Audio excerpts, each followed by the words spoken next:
Hi, good morning, everybody. This is Ben Jones with Batdorf and Bronson Coffee Roasters, hanging out here in my coffee workshop again. It's another Monday.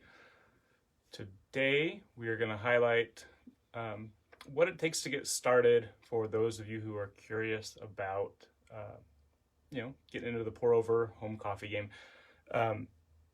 We can make this as simple as you want it to be. We can make it complex depending on your personality and your preferences. There's so many things you can do.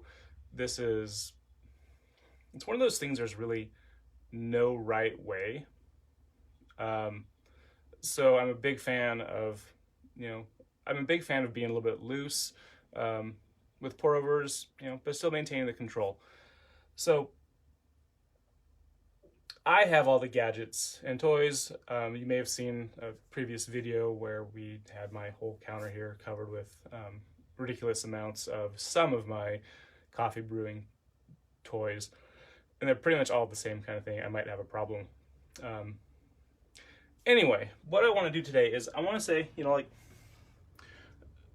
I love scales because they're easy and they're consistent. I love my programmable kettle because it's really easy to target a temperature and keep that consistent. The consistency piece is really big for me because I know that if I did something well, I want to repeat that, and those tools just help me do that very easily. I also know that if I'm weighing out 19 grams of coffee, I know exactly how many cups of coffee I can get out of my bag of coffee because I'm going by the gram. Anyway, I digress. We don't need to apologize and make an argument for the toys. What I want to talk about today is what do you do if you don't have the toys? Maybe you're not ready to invest. It is, there is a substantial investment for some people. Let's look at how to do this without going too crazy. So we're going to start with the water. I went ahead and I'm just using some filtered water from my home filtration system, just a little, what you use to filter water at home. You can also buy a bottle of, a gallon jug of filtered water from the store if you want to. That's all good. But we're going to need some coffee. So I'm not going to use my scale. I just have it there holding my little thing. A couple different tools are pretty useful. Coffee scoops or just a good old teaspoon or tablespoon. You can also use an actual tablespoon measuring thing. The guideline here is that you're going to use 2 tablespoons per 6 ounces of beverage. This happens to be a 2 tablespoon scoop. So if I'm making coffee for my mug, I want to use, this is a 10-ounce mug, so that's like a little over 3 tablespoons that I want to use. So I'm just going to take my Columbia Las Brisas, and I'm just going to get a scoop. Now, on this scoop here, I've got it heaped and mounded. That's level. So that's part of the consistency we're going to go for. I'm just going to do 1 level and 1 light scoop of coffee. I won't be able to scoop that precise grammage every time, if that's what I was going for. But when I just need to have a cup of coffee, this will work. And this is a fair introduction to pour over. Now, of course, I apologize. Because I scooped my whole bean, I'm going to have to grind on video. I hate grinding on video. While I grind on video, I'm also going to start to pour some water into my thing, into my device I'm going to pour out of, and rinse my filter. So you're not missing anything. I'm just going to do that while it grinds.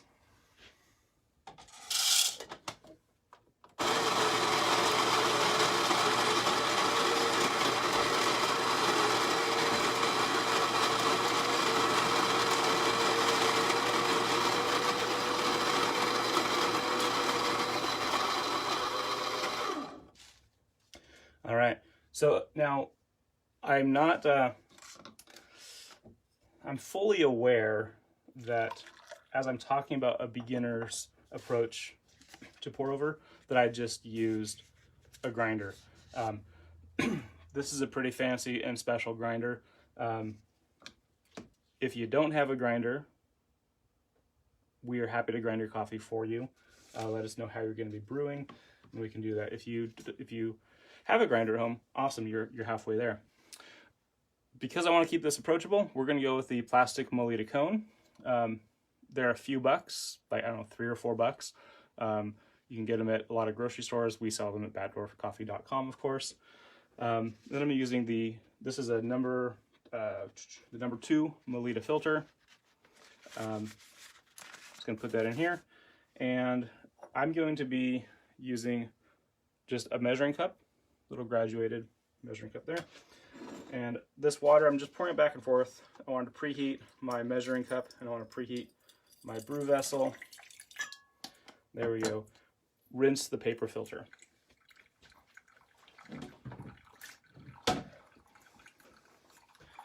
All right, so I have my graduated little measuring cup here with the pour spout. You might have a Pyrex style. My mug is 10 ounces, so I'm going to add 10 ounces water plus another ounce to ounce and a half for my anticipated absorption.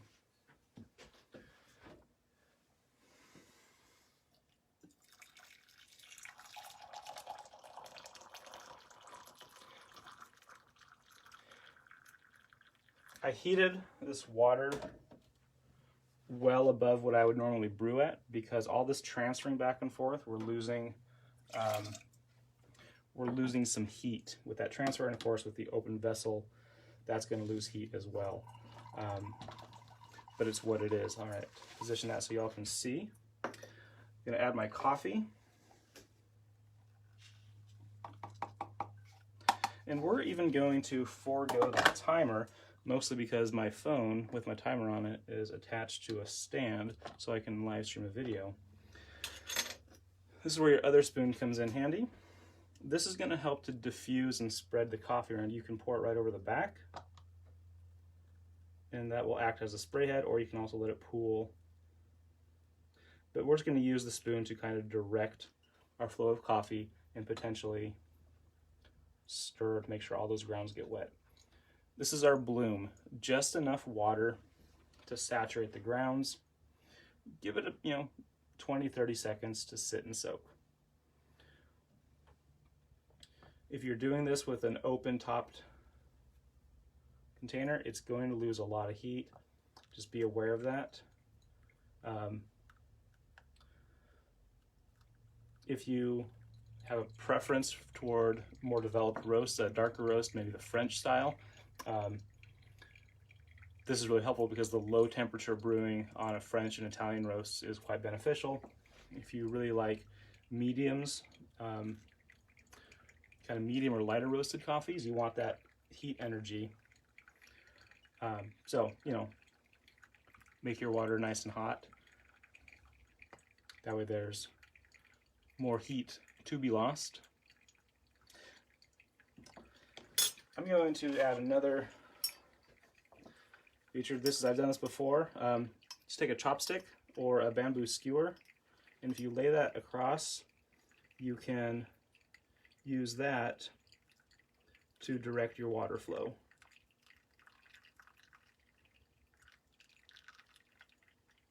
It's an improvised gooseneck. Allows you to really pinpoint where you're pouring. Oops. And sometimes you pour on the counter, that happens too.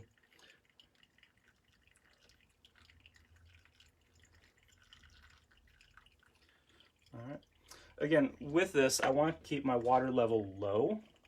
We want to try to prevent all those grounds from rising up real high, real fast in the filter, because then as that water drops down, it tends to leave a lot of grounds on the side. And if your grounds are on the side of the filter, they're not participating in the brew, they're not contributing flavor. I want to do what I can to keep everyone actively engaged in the coffee brew.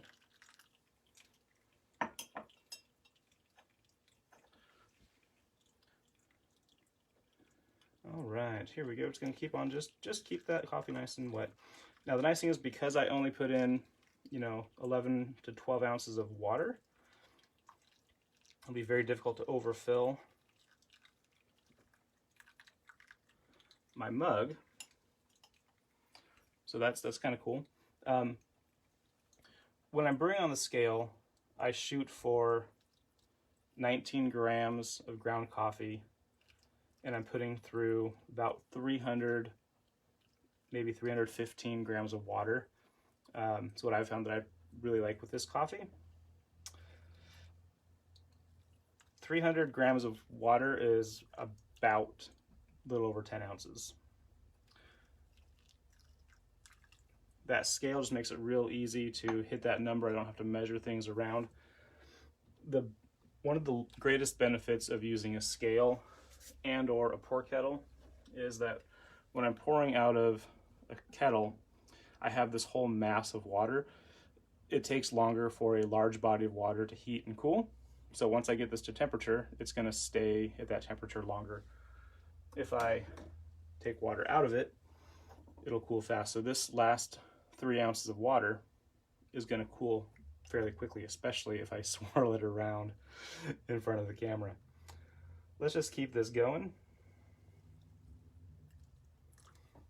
All right, I'm going to forego the guided pour right now, and we're just going to have enough that I can just trickle that in.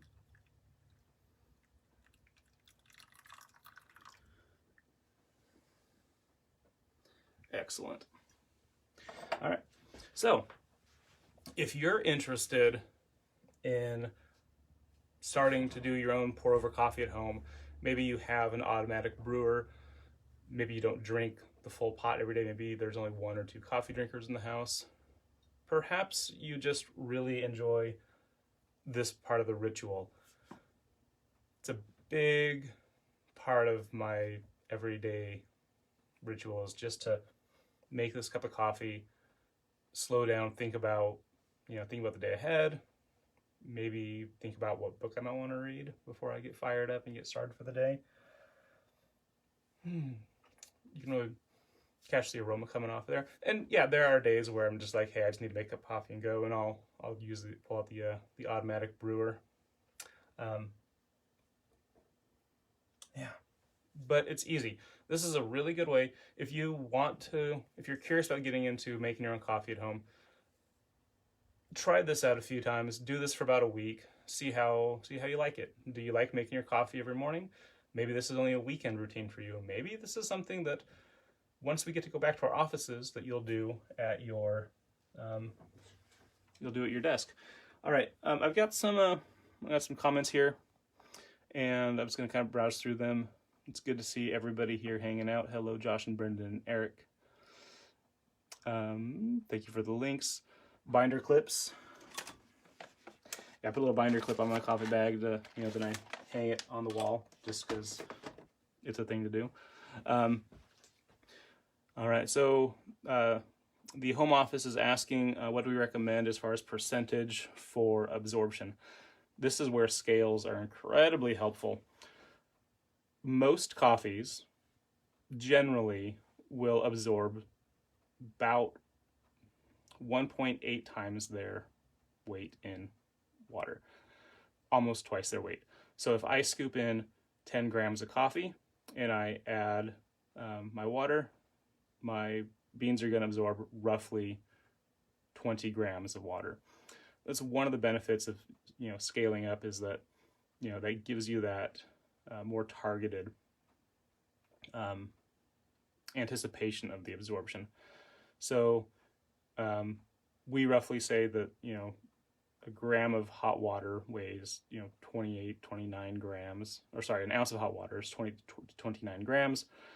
Sometimes you just bump it up to 30, make it easy. But generally, a bean will absorb just shy of twice its own weight in water. So if I did 10 ounces of water coming in here, I'm just going to give an extra ounce or so. And we have a nice full cup.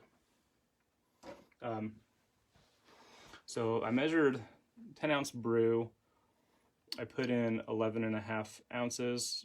So that was what, 15%, thereabouts, 10%, a little over 10%. It's hard to do math before I've had any coffee. All right. So the scale is all about consistency. These markings, they don't change. They don't move around. So these are consistent.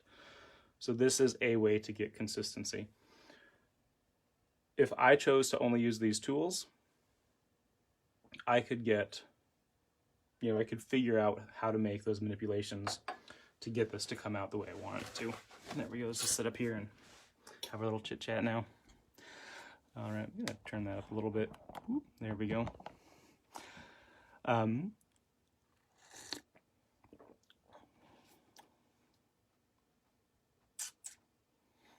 Excellent.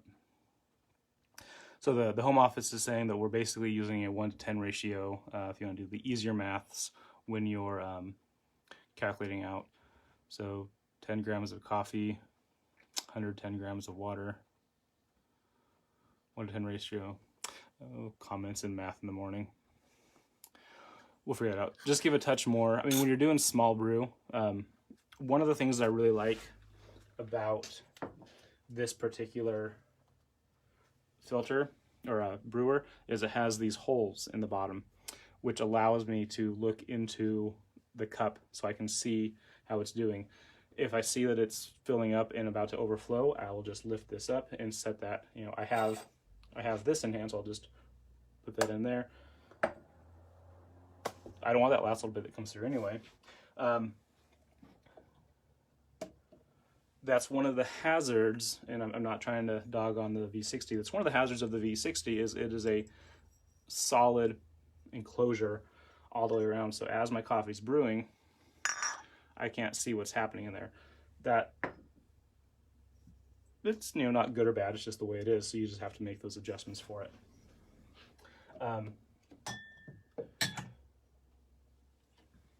Perhaps next Monday we'll look at AeroPress for folk who who aren't quite ready to invest in all of the toys and tools. AeroPress is great because it's a closed little system. It will only hold so much.